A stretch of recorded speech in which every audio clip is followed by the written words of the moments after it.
the German Shepherd puppy collapsed at Dr. Margaret Thompson's clinic door, his bloodied paws releasing a torn cloth bag that seemed to breathe with its own desperate rhythm. Maggie's morning coffee slipped from her trembling fingers, shattering against the wet pavement as she stared at the scene before her. This wasn't just another stray seeking shelter. Inside the bag, something whimpered so faintly it might have been the wind, but the puppy's dark eyes burned with an urgency that made her chest tighten with recognition of impending loss. The clinic's wind chimes crashed violently in the sudden autumn gust, their frantic melody echoing through the empty streets of Millbrook, while Mrs. Henderson across the street pressed her face against her kitchen window, her mouth forming a perfect circle of shock. This puppy bore the same distinctive markings as the ones in Emma's drawings, the granddaughter she'd failed to save 2 years ago, whose final wish had been ignored in their family's overwhelming grief. "Sweet Lord," Maggie whispered, her arthritic hands already reaching for her keys. How long had this little soul been carrying death itself to her doorstep, and what secrets would she find wrapped in that blood-stained cloth? Leave a like and share your thoughts in the comments along with the city you're watching from now. Let's continue with the story. Dr. Margaret Thompson had weathered 68 years of life's storms, but nothing had prepared her for the emptiness that followed her granddaughter Emma's death 2 years ago. The veterinary clinic that had once buzzed with purpose now felt like a mausoleum, its faded linoleum floors echoing her solitary footsteps each morning at 6 sharp. The framed photograph of her late husband Frank, resplendent in his army dress uniform, watched over the reception desk where dust motes danced in the pale Kansas sunlight. Millbrook, Kansas, population 3,200 and shrinking, clung to life like the last leaves on October trees. Main Street bore the scars of economic decline, empty storefronts with soap-streaked windows, a closed diner where farmers once gathered for coffee and gossip, and young people who fled to cities the moment they graduated high school. The Thompson Veterinary Clinic sat on the corner like a stubborn sentinel, its white clapboard siding in desperate need of paint that Maggie couldn't afford. The foreclosure notice lay spread across her kitchen table upstairs, its legal terminology as cold as the morning air seeping through single-pane windows. $50,000. The number haunted her dreams, a mountain of debt accumulated through years of treating animals whose owners couldn't pay, her soft heart writing off bills that her practical mind knew would doom her. 72 hours remained before the bank would seize everything Frank had built, everything she had fought to preserve. Her 3 adult children, scattered across California, Texas, and Florida, called dutifully but lived their own busy lives, their weekly phone conversations punctuated by the sounds of their own children, their own responsibilities, their own fears of becoming caretakers to an aging mother they barely recognized anymore. The woman who had once delivered calves at midnight and nursed wounded barn cats back to health now struggled to open pickle jars and forgot appointments with increasing frequency. Millbrook Baptist Church provided her only real community, its aging congregation of farmers' wives and retired railroad workers who understood loss without needing explanations. Pastor Williams, himself pushing 70, delivered sermons about endurance and faith to pews that emptied a little more each year. The church basement, where Emma had attended Sunday school and vacation Bible camp, now served as Maggie's refuge during the longest nights when Frank's absence felt like a physical wound. Emma's bedroom remained untouched above the clinic, her drawings of German Shepherd puppies still taped to rose-papered walls, her childish handwriting labeling each dog with human names and imaginary personalities. "Sergeant is brave and strong," one caption read in purple crayon. "Hope needs extra hugs because she's little." The family had discussed adopting puppies during Emma's final weeks, but after the accident, grief had made such conversations impossible. Now those innocent sketches served as daily reminders of promises unkept, of a little girl's dreams that died with her on a rain-slicked highway. Each morning, Maggie unlocked the clinic door and whispered the same prayer to Frank's memory. "Just one more day, old man. Help me make it through just one more day." Maggie's hands shook as she fumbled with her keys, the German Shepherd puppy's labored breathing cutting through the morning silence like a broken prayer. The cloth bag at his feet moved with the faintest flutter of life, and when she finally managed to unlock the clinic door, the puppy looked up at her with eyes that held the kind of desperate intelligence that made her throat constrict with recognition. "Easy, baby," she whispered, her voice cracking as she knelt beside the exhausted animal. His paw pads were torn and bleeding, his golden coat matted with mud and what looked like dried tears. Around his neck hung a battered military dog tag that made her heart stumble. G.T. James Murphy, KIA 2023. The weight of that small piece of metal told a story she wasn't prepared to hear. Inside the clinic, fluorescent lights hummed to life over examination tables that had seen too many last chances and final goodbyes. The puppy refused to move more than a few inches from the cloth bag, his protective instincts overriding his obvious exhaustion. When Maggie gently opened the bag, her breath caught in her chest like a trapped bird. The smaller puppy inside was barely alive, her tiny chest rising and falling in shallow, irregular patterns. She couldn't have been more than 4 months old, with the same distinctive black and tan markings as her guardian. But where his eyes burned with determination, hers had already begun to dim. Maggie's professional assessment was swift and devastating. Poisoning, dehydration, possibly organ failure. Without immediate intervention, this little one had hours, maybe less. But it was the folded piece of paper tucked beneath the dying puppy that made Maggie's world tilt sideways. The handwriting was unmistakable, Emma's careful cursive, practiced during countless hours at the kitchen table upstairs. "Dear God, please take care of Hope when I'm gone. She's scared of loud noises and likes to sleep with her head on Sergeant's back. They promised they would stay together always. Love, Emma." The examination room spun around her as memories crashed over her like a dam breaking. Emma's final weeks, spent drawing pictures of the German Shepherd puppies she'd seen at the animal shelter. Her pleading requests to adopt them, to give them names, to make them part of the family. The adults' gentle refusals, their reasonable explanations about medical bills and travel plans, and the impossibility of caring for pets during such a difficult time. Emma's quiet acceptance, her whispered prayers at night when she thought no one was listening. "Oh, sweet girl," Maggie breathed, pressing the note against her chest where her heart was breaking all over again. "You found a way to send them home." Sergeant whined softly, nudging Hope's motionless form with his nose, and Maggie forced herself back into the moment. Professional training took over as she established an IV line in Hope's tiny leg, her hands steady despite the tears streaming down her cheeks. Oxygen flowed through a pediatric mask adapted for the puppy's small muzzle, while activated charcoal worked to bind whatever poison was ravaging her system. The symptoms weren't random or accidental. This was deliberate, calculated poisoning, the kind that suggested human malice rather than accidental ingestion. Sergeant's protective behavior around Hope told another story entirely, one that made Maggie's stomach clench with understanding. Someone had targeted these puppies, and somehow Sergeant had managed to carry his sister to safety. The morning passed in a blur of medical procedures and desperate prayers. Sergeant refused all offers of food or water, maintaining his vigil beside the examination table where Hope fought for each breath. His intelligence was remarkable. When Maggie adjusted the oxygen mask, he would gently hold it in place with his paw. When Hope's heart monitor showed irregularities, he would whine and pace until Maggie checked the connections.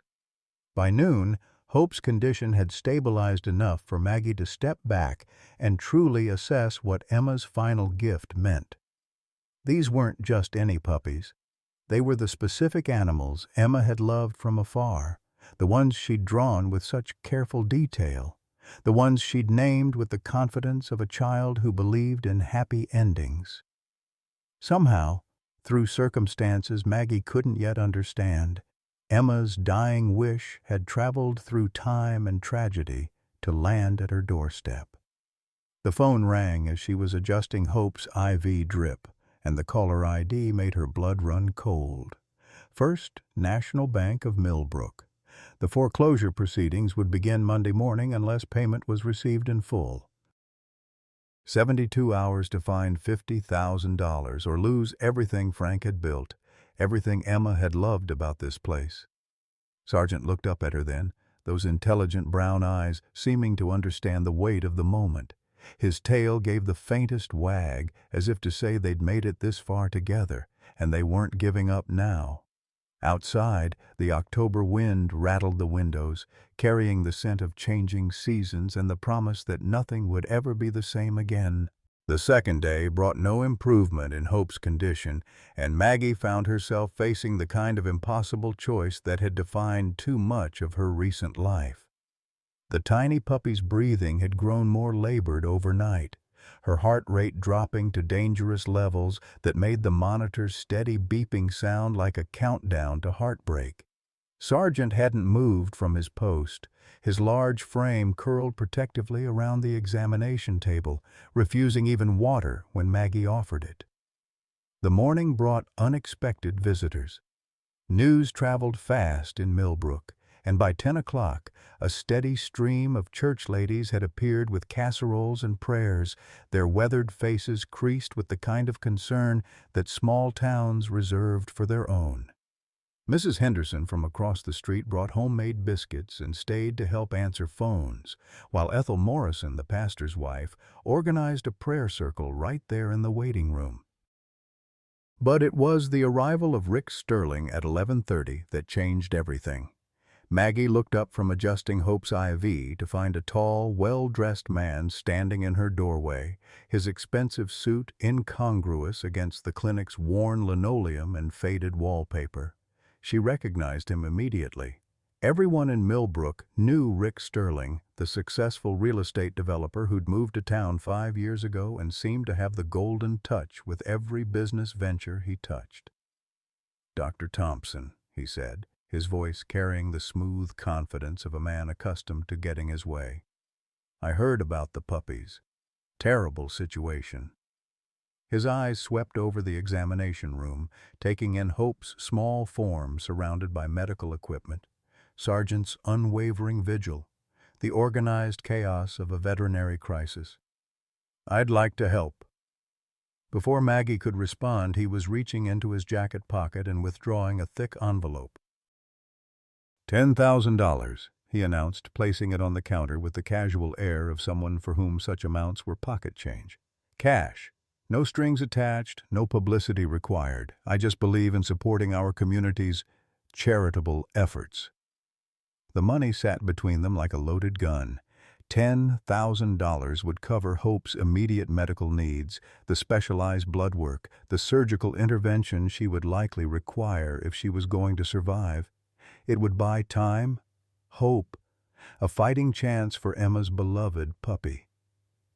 But something in Rick Sterling's too casual demeanor, in the way his eyes avoided direct contact, made Maggie's instincts prickle with unease. "That's very generous, Mr. Sterling," she said carefully, not touching the envelope. "Might I ask what's prompted such kindness?" Rick's smile flickered for just a moment, and Maggie caught a glimpse of something desperate beneath his polished exterior. "Let's just say I understand what it's like to fight for something you love," he replied. "Sometimes you have to take extreme measures to protect what matters most." The words hung in the air like smoke, carrying implications Maggie couldn't quite grasp. Before she could probe further, Rick was already backing toward the door, his mission apparently accomplished. "Think about it, Dr. Thompson. That money could make all the difference, and there's more where that came from if you need it. After he left, Maggie stared at the envelope for a long time, her conscience warring with her desperation. Hope's condition was deteriorating by the hour, and the specialized veterinary hospital in Topeka had quoted her $15,000 for the surgery that might save the puppy's life. The money Rick Sterling had offered was a lifeline, but everything about his manner had felt wrong, calculated in a way that made her skin crawl. It was Sargent who made the decision for her.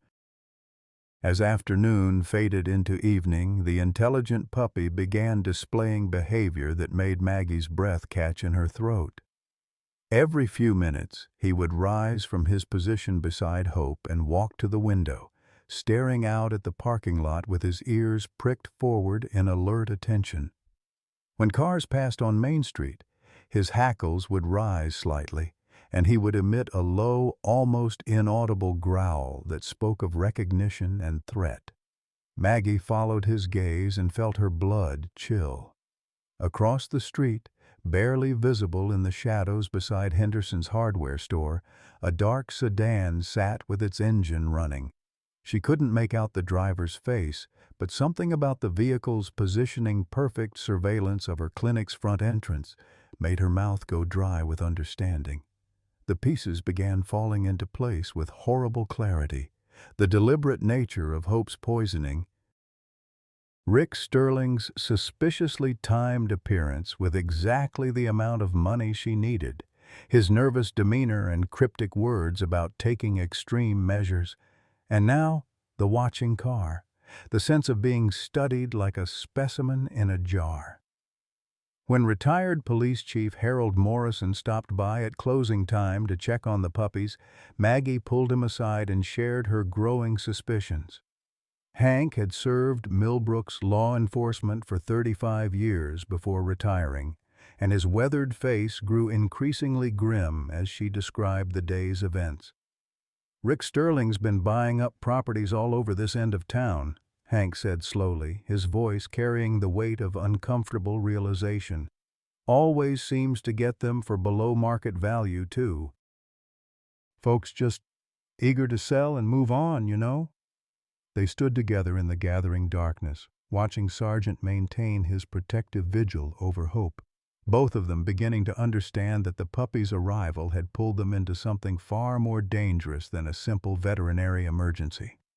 Outside, the dark sedan remained in position, its occupant patient and watchful, waiting for something only he understood. The foreclosure notice on Maggie's kitchen table upstairs suddenly seemed like the least of her problems. Hope's labored breathing continued its steady rhythm, each rise and fall of her tiny chest a reminder that some battles were worth fighting regardless of the cost. And somewhere in the growing shadows of Millbrook's quiet streets, someone was playing a game whose rules Maggie was only beginning to comprehend. The third morning brought news that shattered any remaining illusions about coincidence. Hank Morrison arrived at the clinic before dawn, his usually steady hands trembling as he carried a cardboard box that seemed to weigh far more than its size suggested. Inside, wrapped in an old towel, lay the body of another German shepherd. This one fully grown, its magnificent coat dulled by death and the same telltale signs of poisoning that had nearly claimed Hope's life. "Found her behind Miller's feed store," Hank said, his voice hollow with the kind of grief that comes from seeing too much senseless cruelty. "That makes 4 in the past 2 weeks, Maggie. All German shepherds, all the same symptoms." He set the box down with the reverence reserved for the innocent dead. "This isn't random anymore. Someone's got a specific target in mind." Maggie felt the coffee turn to acid in her stomach as she examined the deceased animal. The poisoning was methodical, professional, not the work of someone acting in passion or fear, but calculated malice designed to kill efficiently and quietly. Sargent, who had been resting fitfully beside Hope's recovery kennel, rose and padded over to investigate. His reaction was immediate and chilling, a low, mournful howl that seemed to carry the weight of his species' ancient grief. The sound brought Hope weakly to her feet for the first time in 3 days, her small form swaying but determined as she pressed against her protector's side. Their bond transcended mere sibling affection. They were survivors of something terrible, witnesses to a horror that Maggie was only beginning to understand. The investigation began in earnest that afternoon. Hank's decades of police work had taught him to see patterns where others saw chaos, and the map he spread across Maggie's kitchen table told a story written in dots of red ink. Each mark represented a poisoning, and together they formed a perfect circle around a specific section of Millbrook, the oldest part of town, where Victorian houses sat on large lots, and property values had remained surprisingly stable despite the economic downturn. "Look at this," Hank said, tracing the pattern with one weathered finger. "Every incident happens within a 6-block radius, and every property owner in that area has been contacted by Sterling Development in the past year about selling." His eyes met Maggie's across the table. "Your clinic sits right in the center of that circle." The realization hit like a physical blow. Rick Sterling wasn't just a suspicious benefactor. He was systematically terrorizing pet owners to drive down property values, making himself the only buyer willing to take on problem properties in a dangerous neighborhood. The German Shepherds weren't random victims. They were chosen because of their reputation as protection dogs, their presence making properties seem safer and more valuable.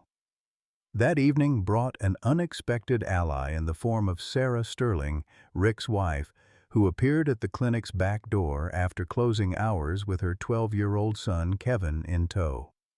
The boy was thin and pale, his large eyes holding the distant quality that Maggie had learned to associate with autism spectrum disorders. He moved with careful precision, his hands fluttering in repetitive motions that seemed to calm his overstimulated nervous system. "Please don't turn us away," Sarah whispered, her voice breaking with exhaustion that went bone deep.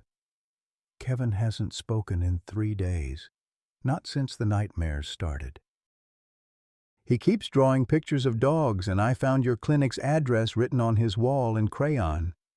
She looked older than her 47 years, worn thin by the special kind of weariness that came from loving a child whose needs exceeded every resource.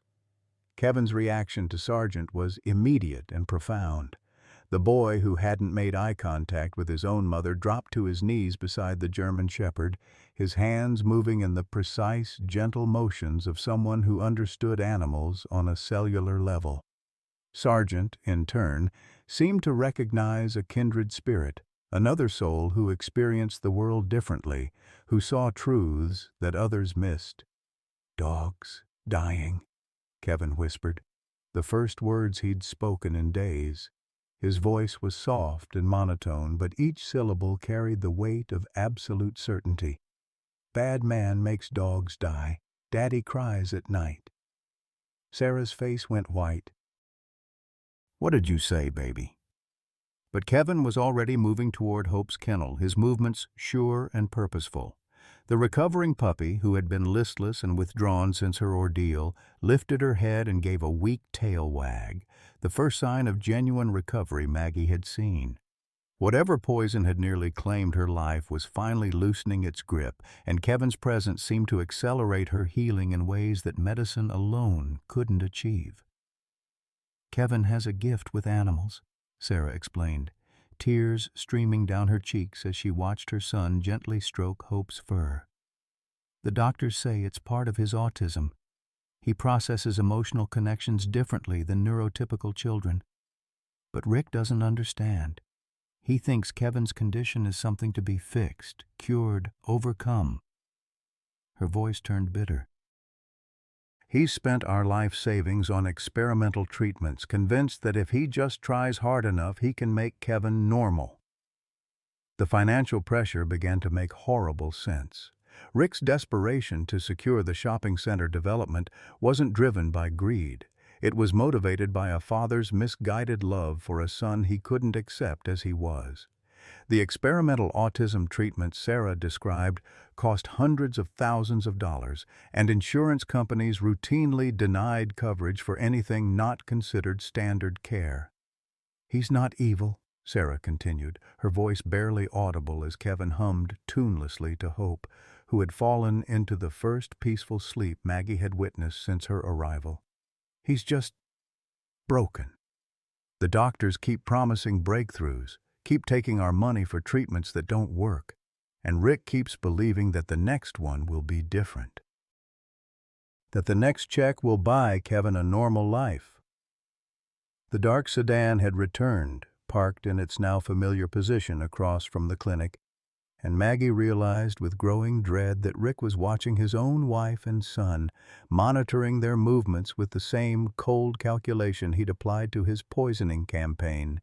The man was unraveling, his moral compass spinning wildly as desperation drove him toward increasingly desperate acts. That night, alone in the clinic with the recovering puppies, Maggie made a decision that would have seemed impossible just days earlier. She placed a call to her son David in California, the successful attorney who handled Emma's estate and sent dutiful Christmas cards, but rarely called unless prompted by guilt or obligation. "Mom?" David's voice carried the distracted quality of someone juggling multiple responsibilities while talking. "Is everything okay?" "It's pretty late your time. I need you to research something for me," Maggie said, her voice steadier than she felt. "A man named Rick Sterling, Sterling Development Corporation. I need to know everything about his financial situation, his business practices, any legal troubles." She paused, watching Sargent and Hope sleep curled together in their shared kennel. "And I need to know about Emma's trust fund." The silence on the other end of the line stretched long enough to make Maggie wonder if the call had dropped. When David finally spoke, his voice carried a note of confusion. "Mom, there is no trust fund. Emma didn't have enough assets to establish one. But there is something." Another pause, filled with the sound of papers rustling. "There's an insurance settlement from the accident. The other driver's insurance company paid out $150,000. I've been managing it, waiting for the right time to discuss how you wanted to handle it. $150,000, enough to save the clinic, fund Hope's continued treatment, and establish the animal therapy program Emma had dreamed of. Money that had been sitting in an account while Maggie faced bankruptcy because her own son had been waiting for the right time to mention it. The irony was so bitter she could taste it. "Why didn't you tell me?" she asked, though she already knew the answer. David had been protecting her from painful reminders of Emma's death, managing her finances like she was an invalid, incapable of making her own decisions. His love was as misguided as Rick Sterling's, wrapped in control and assumptions about what was best for someone else. "I thought it would be too painful," David admitted. "Every time I brought up Emma's name, you seemed to shut down. I was going to tell you when you were ready." Outside, a car door slammed. Through the clinic window, Maggie could see Rick Sterling approaching the front entrance, his movements urgent and unsteady. In one hand, he carried what looked like a manila envelope. In the other, a small paper bag that made her stomach clench with recognition. She'd seen enough poisoning cases to know what rat poison looked like, even from a distance. "David, I have to go," she said, her voice barely above a whisper. "But I need that money released immediately, and I need you to call the police. Sheriff Morrison, tell him to come to the clinic right away." "Mom, what's happening?" But Maggie was already hanging up, her attention focused on the man outside who held the power to destroy everything she'd fought to save. Rick Sterling's face was visible now in the streetlight, and what she saw there made her blood run cold. This wasn't the controlled businessman who'd offered her money just days earlier. This was a man pushed past his breaking point, someone with nothing left to lose and the dangerous clarity that came with absolute desperation. Sargent was already on his feet, every muscle tense with protective instinct. Hope, sensing the danger, pressed herself against the back of her kennel with a soft whimper. And Maggie, 68 years old and facing the greatest threat of her life, reached for the phone to call for help while praying that help would arrive in time. The sound of Rick's key in the lock made her realize with horrible clarity that he'd planned this moment carefully. Whatever was about to happen, he'd ensured there would be no witnesses, no interruptions, no escape. The puppies Emma had loved enough to save with her final breath were about to face the man who'd been systematically destroying their kind. And only Maggie stood between them in a hatred so deep it had poisoned not just animals, but a father's love for his own son. Rick Sterling stepped through the clinic door with the measured calm of a man who had crossed a line so far behind him that return was no longer possible. His expensive suit was wrinkled, his usually perfect hair disheveled, and his eyes held the glassy sheen of someone operating on the far edge of sanity. In his left hand he carried a manila envelope thick with documents. In his right, the small paper bag that Maggie now recognized with absolute certainty contained enough poison to kill every animal in the clinic. "Dr. Thompson," he said, his voice carrying an eerie pleasantness that made her skin crawl. "I'm sorry to disturb you so late, but we have urgent business to discuss." He set both items on the reception counter with deliberate precision, as if arranging pieces on a chessboard. "My son is dying, and you're going to help me save him." Sargent moved between Rick and Hope's kennel, his hackles raised and a low growl rumbling deep in his chest. The sound seemed to focus Rick's attention like a laser, and for a moment his mask of civility slipped entirely. The hatred that twisted his features was so pure, so absolute, that Maggie took an involuntary step backward. "That animal," Rick spat, pointing at Sargent with a trembling finger, "and every other German shepherd in this godforsaken town represents an obstacle to my son's recovery. Do you know what Kevin's experimental treatment costs per month? $30,000. Do you know what our insurance covers? Nothing. Zero. They call it elective therapy because my 12-year-old son doesn't fit into their neat little boxes of what autism should look like." The envelope hit the floor as Rick's composure finally shattered completely.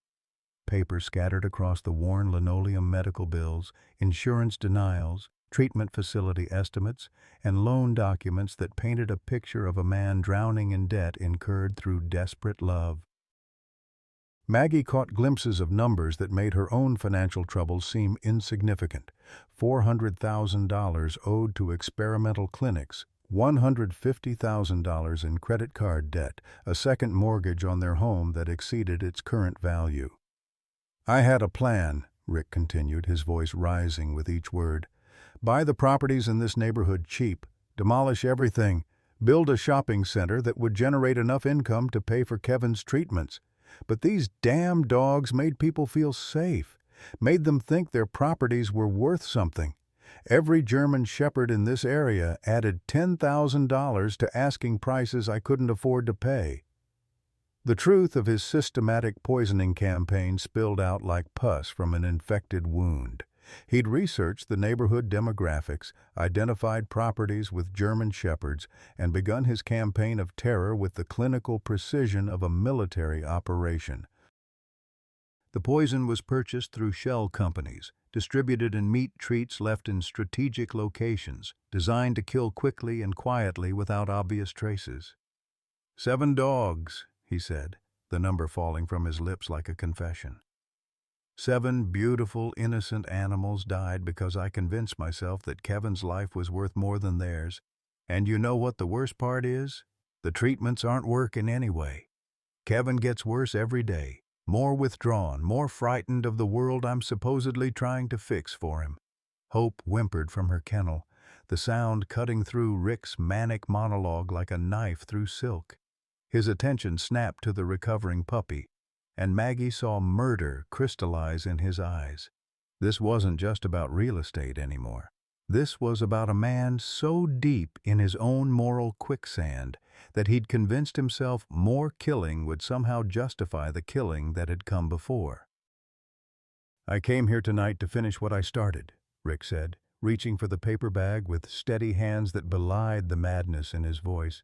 "But first, you're going to sign these papers transferring ownership of this property to Sterling Development. Then I'm going to ensure that no more German shepherds interfere with progress in this neighborhood." The sound of a car engine outside made Rick's head snap toward the window, and Maggie felt a flutter of hope that died immediately when she saw his reaction. Instead of alarm, his face showed grim satisfaction. Through the glass, she could make out Sarah Sterling's minivan in the parking lot, and the realization hit her like ice water. Rick had planned for his wife and son to witness whatever he intended to do. "I want Kevin to understand," Rick explained, his voice taking on the patient tone of someone explaining simple mathematics to a child. "I want him to see that Daddy is willing to do anything, sacrifice anything, destroy anything that stands between him and getting better, even if it means becoming a monster."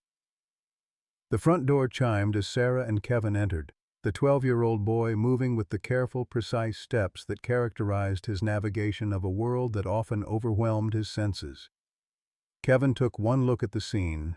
His father's wild eyes, the scattered papers, Sargent's defensive posture, Hope's frightened whimpering, and his face went completely blank with the kind of shutdown that Maggie recognized as an autistic child's response to unbearable stress. "Rick, what are you doing?"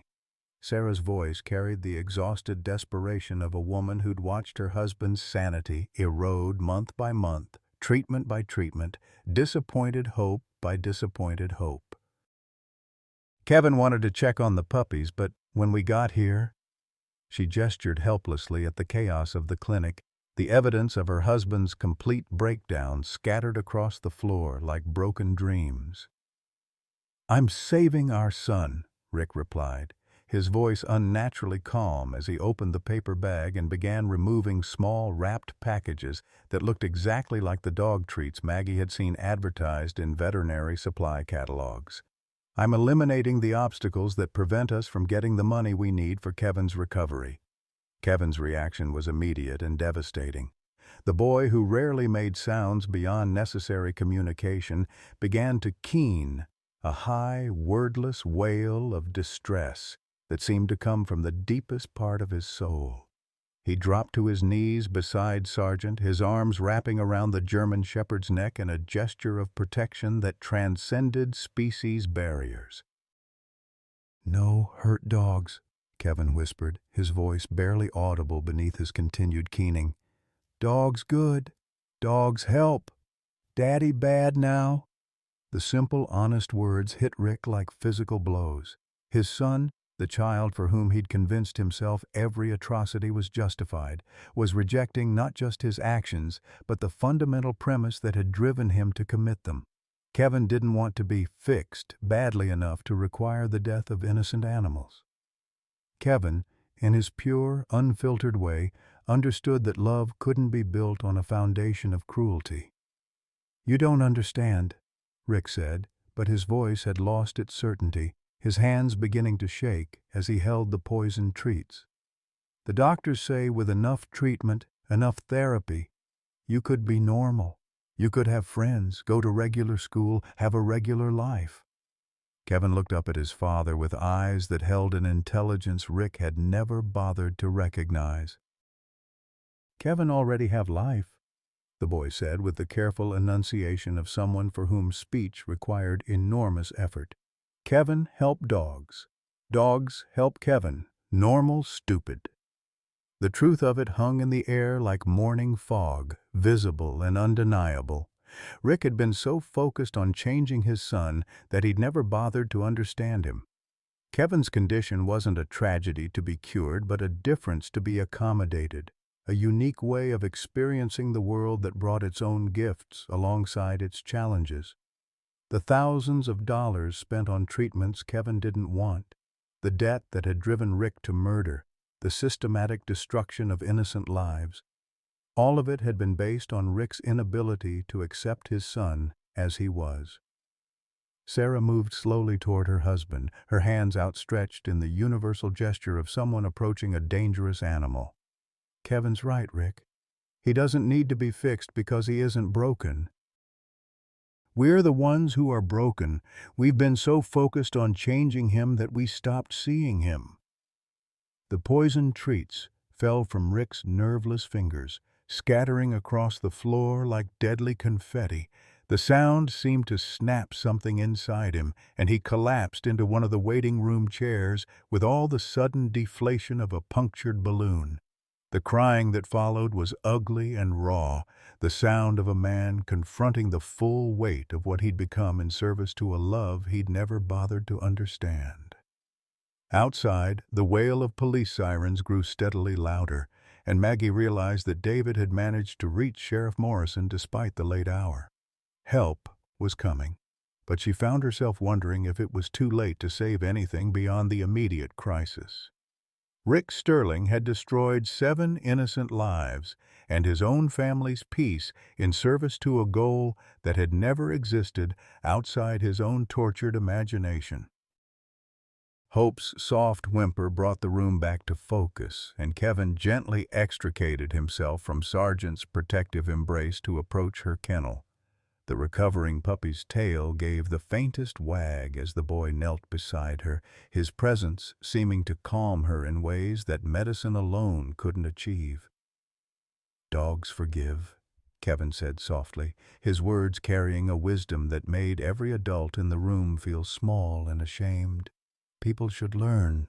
The police sirens cut through the night like harbingers of judgment, but by the time Sheriff Morrison and his deputies burst through the clinic door, the real tragedy had already begun to unfold in ways none of them could have anticipated. Rick Sterling sat hunched in the waiting room chair, his confession spilling out in broken fragments, while his son Kevin remained kneeling beside Hope's kennel, his small hands trembling as he stroked the recovering puppy's fur. What happened next would haunt Maggie for the rest of her days. As Deputy Williams moved to handcuff Rick, Kevin's tenuous emotional equilibrium finally shattered completely. The 12-year-old boy, who had shown such remarkable composure throughout his father's breakdown, began to scream, not the wordless keening of earlier, but raw, primal shrieks of terror and abandonment that seemed to tear the air itself. "No take, Daddy," Kevin wailed, his carefully controlled movements dissolving into the violent flailing of a child whose nervous system couldn't process the overwhelming trauma of watching his father arrested. "Kevin bad. Kevin make Daddy hurt dogs. Kevin fix it." The heartbreak in those words was unbearable. Somehow, in the twisted logic that trauma creates in young minds, Kevin had convinced himself that his autism was responsible for his father's crimes. The medical bills, the experimental treatments, the desperate measures that had led to murder, all of it, in Kevin's understanding, traced back to his own existence as a burden too great for his family to bear. Sarah Sterling collapsed beside her son, her own sobs joining his as she tried desperately to hold his thrashing form. "No, baby, no, this isn't your fault. Daddy made bad choices, but they weren't your fault."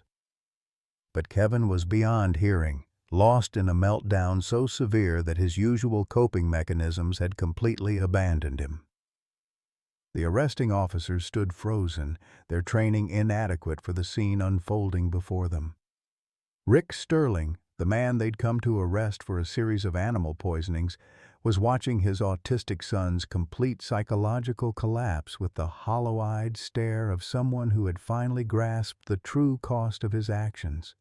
The experimental treatments he'd bankrupted himself to provide had never caused Kevin as much distress as this single moment of understanding that his father was a killer. "Please," Rick whispered to Sheriff Morrison, his voice barely audible above Kevin's continued screaming. "Let me hold him, just for a minute. He needs deep pressure therapy when he gets like this. It's the only thing that helps." The irony was devastating. The father who'd convinced himself his son needed to be fixed was the only person in the room who actually understood Kevin's specific needs. Morrison, a father himself, made a decision that would later be questioned in official reports, but felt right in the moment. He nodded to his deputy to wait, and Rick slowly approached his son with the careful movements of someone who'd learned through painful experience how to navigate Kevin's sensory world. "Kevin," Rick said softly, settling on the floor beside his family. "Deep breaths, buddy. Remember what we practiced? In for 4, hold for 4, out for 4. His voice carried none of the manic edge from earlier, only the gentle patience of a father who, despite his terrible crimes, genuinely loved his child. The deep pressure hug that followed was a study in heartbreak. Kevin's rigid body gradually relaxed against his father's chest as Rick provided the firm, consistent pressure that helped regulate his son's overwhelmed nervous system. But even as the physical symptoms of the meltdown subsided, Kevin's whispered words continued to shatter every adult heart in the room. "Kevin broken," he mumbled against his father's shoulder. "Kevin make family poor. Kevin make daddy kill dogs. Everything Kevin's fault." "No, son," Rick said, his own voice breaking. "You're perfect exactly as you are. I'm the one who's broken. I forgot how to see how wonderful you are because I was so scared of a world that might not understand you. But that's my fear. My failure, not yours." He pressed his face against Kevin's hair, breathing in the scent of the child he'd tried so desperately to change. "I love you exactly as you are. I should have said that more. I should have shown you that more." The confession that followed was more devastating than any legal proceeding could have been. Rick described each poisoning in clinical detail, his voice steady as he cataloged the 7 innocent lives he'd taken in service to a treatment fund that had never been necessary. Kevin didn't need to be cured because Kevin wasn't sick. He was different, and that difference was something to be celebrated, not eliminated. But the cruelest revelation was yet to come. As Rick detailed his financial situation to the officers, Sarah Sterling's face went white with a realization that made her physically ill. "Rick," she whispered, her voice barely audible. "The experimental treatment program in Switzerland. I called them yesterday to discuss Kevin's application. They're closing down. The FDA found their methods were actually harmful to autistic children. They're facing criminal charges for fraud." The silence that followed was absolute. Rick Sterling had destroyed 7 lives, bankrupted his family, and terrorized an entire neighborhood in pursuit of a treatment that was not only unnecessary, but actively dangerous. The Swiss clinic that had promised to cure Kevin's autism had been preying on desperate parents like Rick, taking their money while potentially damaging the very children they claimed to help. The weight of that knowledge seemed to crush Rick entirely. He'd become a monster in service to charlatans, had committed unspeakable acts to fund quack treatments that might have harmed his son more than helped him. The man who'd been so certain that Kevin needed fixing had nearly destroyed the child he'd been trying to save.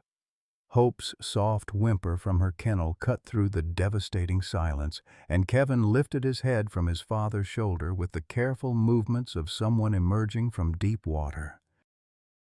The puppy was trying to stand, her recovery remarkable despite the trauma that had surrounded her healing process. "Hope getting better," Kevin observed, his voice carrying the flat effect typical of his condition, but also a note of something that might have been wonder. "Hope doesn't need fix. Hope just needs love and time." The parallel was unmistakable and heartbreaking. Like Kevin, Hope was different, smaller than other puppies, more fragile, requiring special care and patience. But those differences didn't make her broken or in need of radical intervention. They just made her herself, worthy of love and protection exactly as she was. As the handcuffs finally clicked around Rick Sterling's wrists, Kevin watched with the clear-eyed understanding of a child who processed the world differently but saw truth more clearly than most adults. "Daddy goes away now," he said matter-of-factly. "Kevin stays with dogs." Dogs understand Kevin. The tragedy was complete. A father's love had become so twisted by fear and false hope that he'd destroyed everything he'd been trying to protect. 7 innocent animals were dead, a family was shattered, and a community's sense of safety had been poisoned by the actions of a man who'd convinced himself that love justified any atrocity. But in the midst of that devastation, something else was taking root. Kevin Sterling, the child his father had tried so desperately to fix, was showing everyone in that room what true understanding looked like. He saw hope not as a problem to be solved, but as a being worthy of love. And perhaps that wisdom, born from his own experience of being seen as something that needed fixing, would be the foundation for whatever healing was still possible in the wreckage of that terrible night.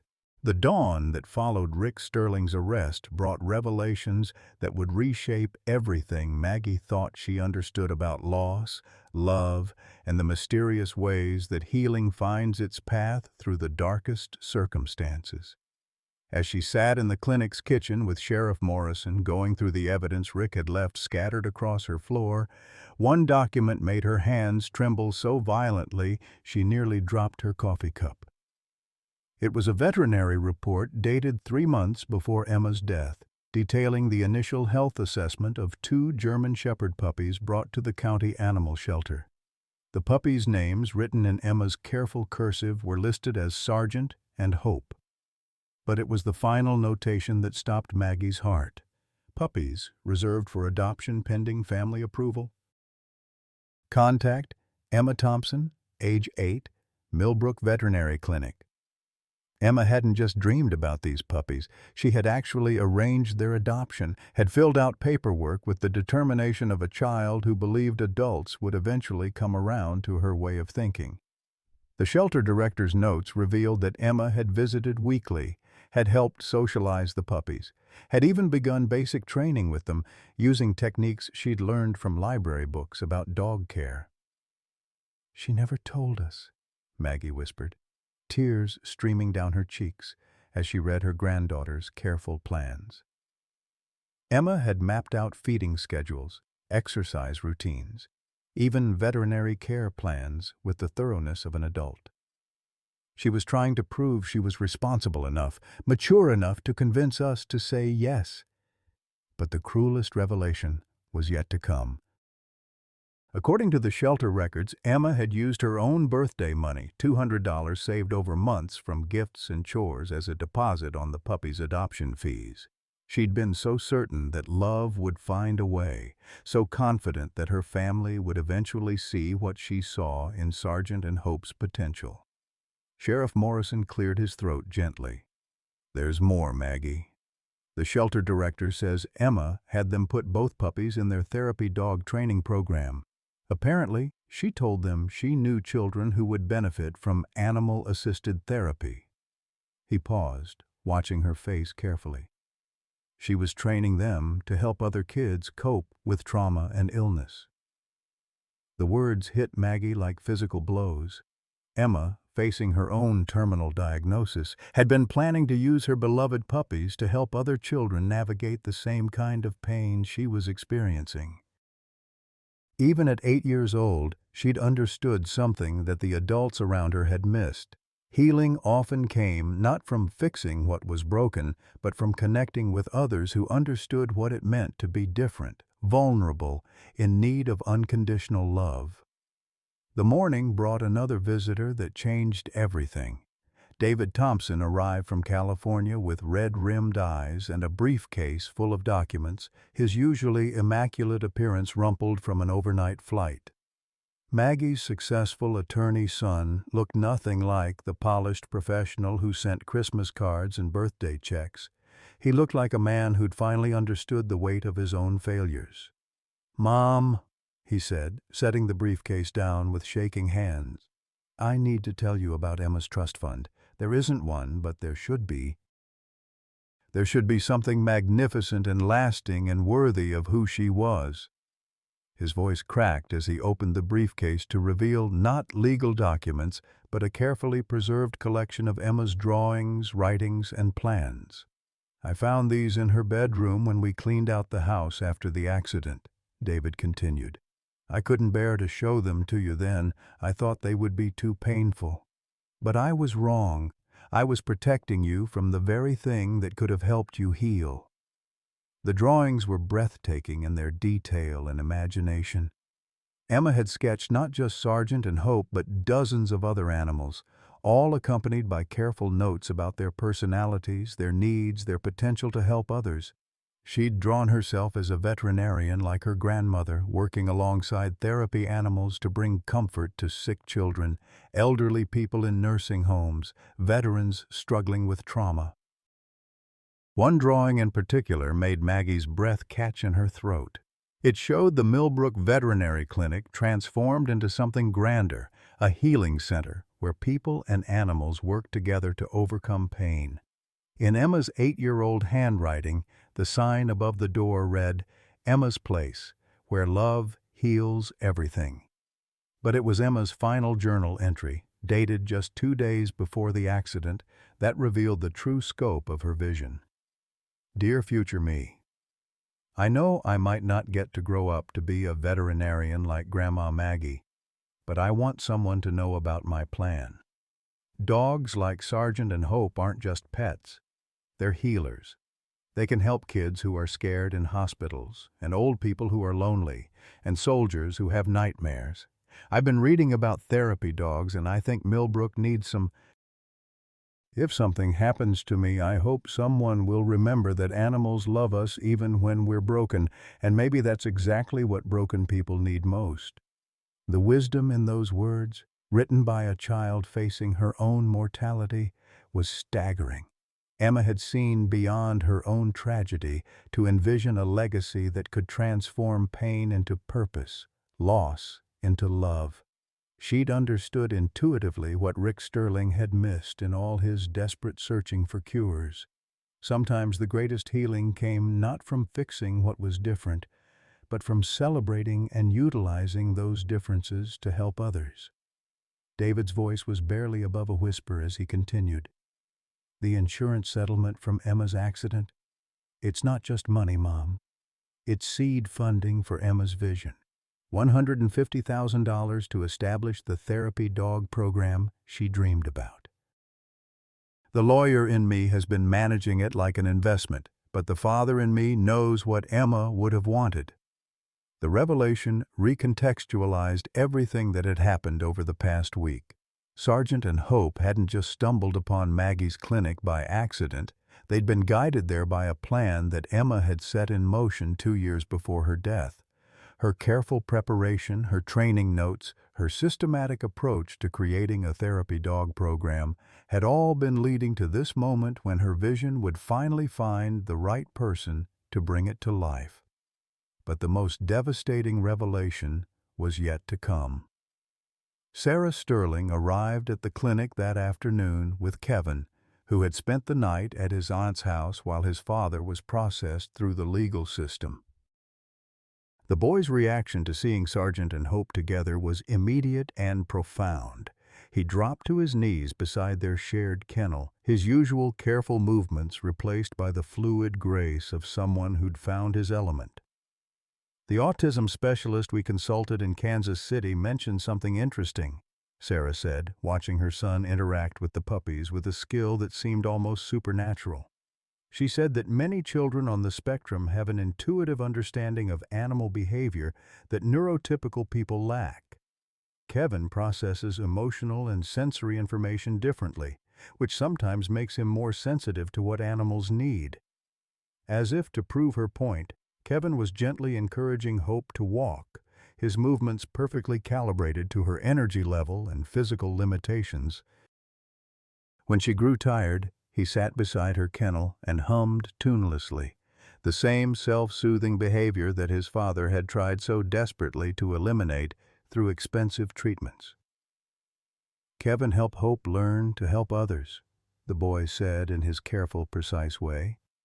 "Hope different, like Kevin. Different good for helping. The circle was closing in ways that defied coincidence. Emma's vision of therapy dogs helping traumatized children was being realized by Kevin Sterling, the very child whose father had tried to destroy that vision through his systematic poisoning campaign. Rick's crimes had inadvertently brought together the exact elements needed to fulfill Emma's dream: the puppies she'd trained, the funding from her insurance settlement, and a special needs child who possessed the rare gift of understanding what both animals and trauma survivors needed most. But perhaps the most profound revelation was the simplest one. In their desperate attempts to fix what they perceived as broken, Rick trying to cure Kevin's autism, Maggie trying to overcome Emma's death, the adults had missed the fundamental truth that the children had understood all along. Love didn't require fixing. It required acceptance, patience, and the wisdom to see that sometimes what looked like brokenness was actually a different kind of wholeness, perfectly designed to heal wounds that conventional medicine couldn't touch. As afternoon faded into evening, Maggie sat in her clinic surrounded by the evidence of Emma's interrupted dreams and Kevin's emerging gifts, finally understanding that some plans are too important to die with their creators. They simply wait, patient as seeds in winter soil, for the right moment and the right people to bring them into bloom. 6 months later, the transformation of Millbrook would have seemed impossible to anyone who had known the dying town that existed before a German Shepherd puppy dragged hope itself through its empty streets. The Thompson Veterinary Clinic had expanded into the building next door, its fresh white paint and cheerful blue trim a stark contrast to the faded storefronts that had once defined Main Street. Above the entrance, a hand-carved wooden sign read, "Emma's Place, Millbrook Animal Therapy Center," and beneath it, smaller letters added, "Where different makes all the difference." Dr. Margaret Thompson stood in the early morning light, watching through the large picture windows as Kevin Sterling worked with Hope and her 5 healthy puppies in the newly constructed training yard. The boy who had once been seen as broken was now the heart of a program that was healing children across 3 counties. His unique understanding of sensory processing and emotional regulation had made him an intuitive trainer, able to match therapy animals with the specific needs of individual children in ways that amazed the certified professionals who came to observe. Hope, now a healthy and confident mother, had surpassed every expectation Emma could have imagined. Her gentle nature and patient temperament made her perfect for working with nonverbal autistic children, while Sargent had developed into a remarkable trauma therapy dog, his protective instincts channeled into comforting veterans and abuse survivors. The other puppies in their litter, Grace, Faith, Courage, Joy, and Peace, were being trained for specialized roles in hospitals, nursing homes, and schools throughout Kansas. The program's success had drawn national attention, bringing visitors from as far as California and New York to study what news outlets had dubbed the Millbrook Miracle. Dr. Sarah Mitchell, a leading expert in animal-assisted therapy from Johns Hopkins, had spent 2 weeks documenting Kevin's methods and declared them revolutionary in their simplicity and effectiveness. Major funding from the National Institutes of Health and the Autism Research Foundation had followed, transforming Emma's childhood dream into a legitimate research facility that was changing lives across the country. But perhaps the most remarkable transformation belonged to the Sterling family. Rick Sterling, serving a reduced sentence of 18 months in minimum security prison after his guilty plea and cooperation with animal cruelty investigations, had become an advocate for families dealing with autism spectrum disorders.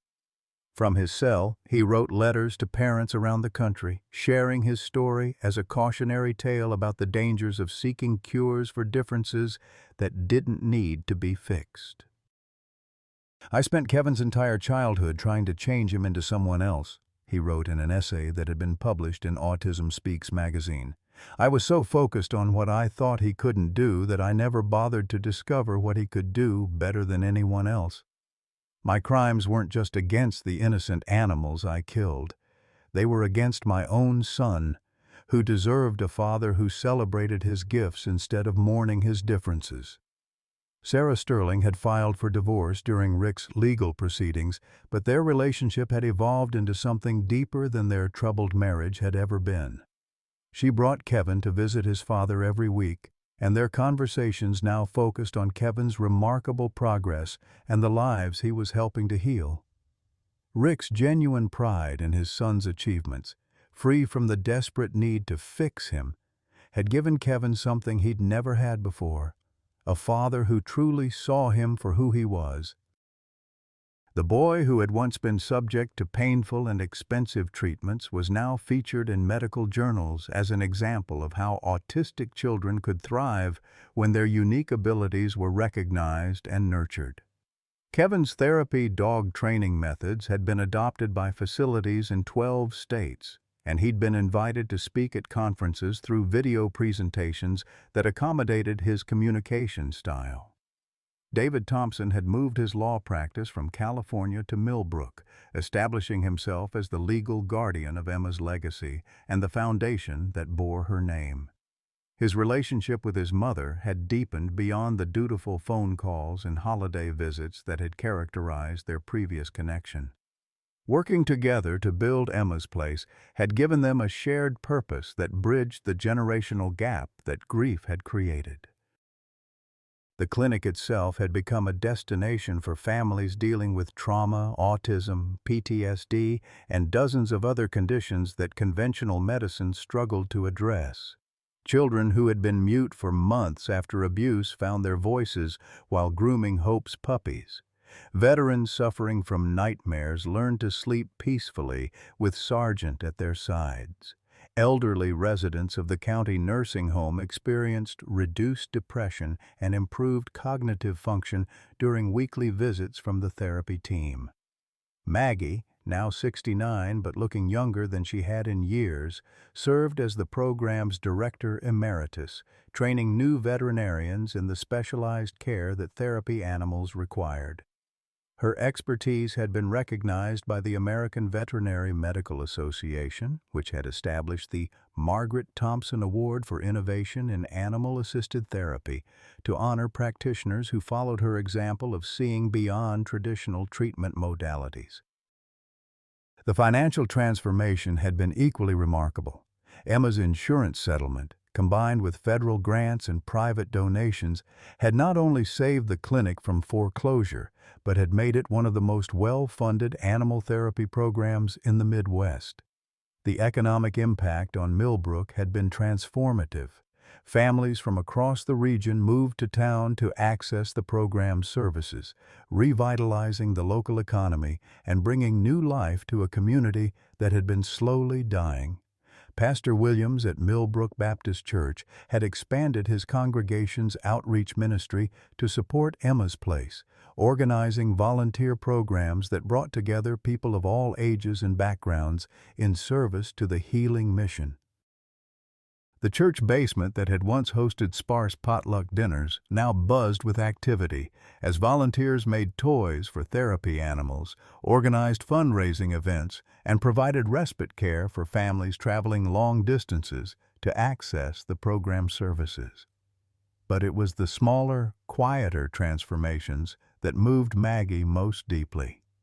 Mrs. Henderson from across the street had begun volunteering as a reading companion, helping children practice literacy skills while therapy puppies slept peacefully in their laps. Hank Morrison had trained as a volunteer handler, his decades of police experience making him uniquely qualified to work with trauma survivors who were learning to trust again. The most profound change belonged to Maggie herself. The woman who had spent 2 years drowning in grief and isolation had found her way back to purpose through the very loss that had nearly destroyed her. Emma's death would always be a source of pain, but it was no longer the defining characteristic of Maggie's existence. Instead, Emma lived on through every child who found comfort in a therapy dog's presence, every family who learned to see disability as difference rather than deficiency, every life that was transformed by the love that asked for nothing but offered everything. On quiet evenings, Maggie would sit in the clinic's garden with Sargent and Hope, watching their puppies play in the fading light while the sounds of a revitalized Millbrook drifted through the air. The laughter of children, the conversations of parents who had found community in their shared struggles, the hopeful discussions of young families considering moving to town, all of it was Emma's legacy made manifest. "We did it, sweetheart," she would whisper to the photograph of Emma that now held a place of honor in the clinic's memorial garden. "Your dogs are helping just like you knew they would." And you were right. Love really can heal everything, but only when we're brave enough to let it.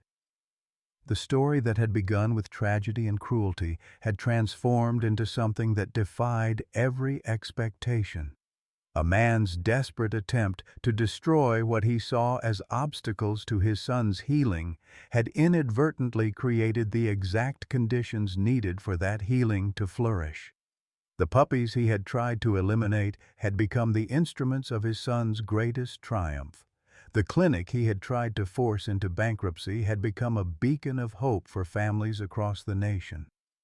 As autumn returned to Millbrook, painting the trees in shades of gold and crimson, the circle that had begun with Emma's love for 2 German Shepherd puppies continued to expand. Every day brought new children, new families, new opportunities for healing and hope. And at the center of it all, Sargent and Hope worked with the patient dedication of souls who understood that love was not just a feeling, but a force that could transform even the deepest wounds into sources of strength and wisdom. The future Emma had envisioned in her 8-year-old drawings had become reality, proving that some dreams are too powerful to die with their dreamers. They simply wait for the right hearts to help them bloom. Sometimes the most beautiful stories emerge from the darkest moments of our lives, and "A Puppy Dragged a Bag to a Vet's Door" reminds us that love has a way of finding us exactly when we need it most. For those of us who have weathered decades of life's storms, who have buried loved ones, watched dreams crumble, felt the weight of empty nests and quiet houses, this story speaks to the profound truth that our greatest losses can become our most meaningful legacies. Dr. Margaret Thompson's journey from devastating grief to renewed purpose mirrors what many of us experience. That moment when we realize our pain can become someone else's healing, our broken hearts can still pour out love in ways we never imagined. Emma's vision of therapy dogs helping traumatized children didn't die with her. It waited patiently for the right moment to bloom through her grandmother's hands and a special boy named Kevin who showed everyone that being different is not the same as being broken. Like Hope and Sargent, we all have the capacity to carry healing to others, even when we feel most wounded ourselves. Our stories of resilience, wisdom earned through suffering, and love that transcends loss are exactly what this world needs. Questions for you. What loss in your life has unexpectedly led to helping others heal? How have animals or unexpected connections brought you comfort during your darkest moments? Please share your thoughts in the comments below. Your story might be exactly what another reader needs to hear today.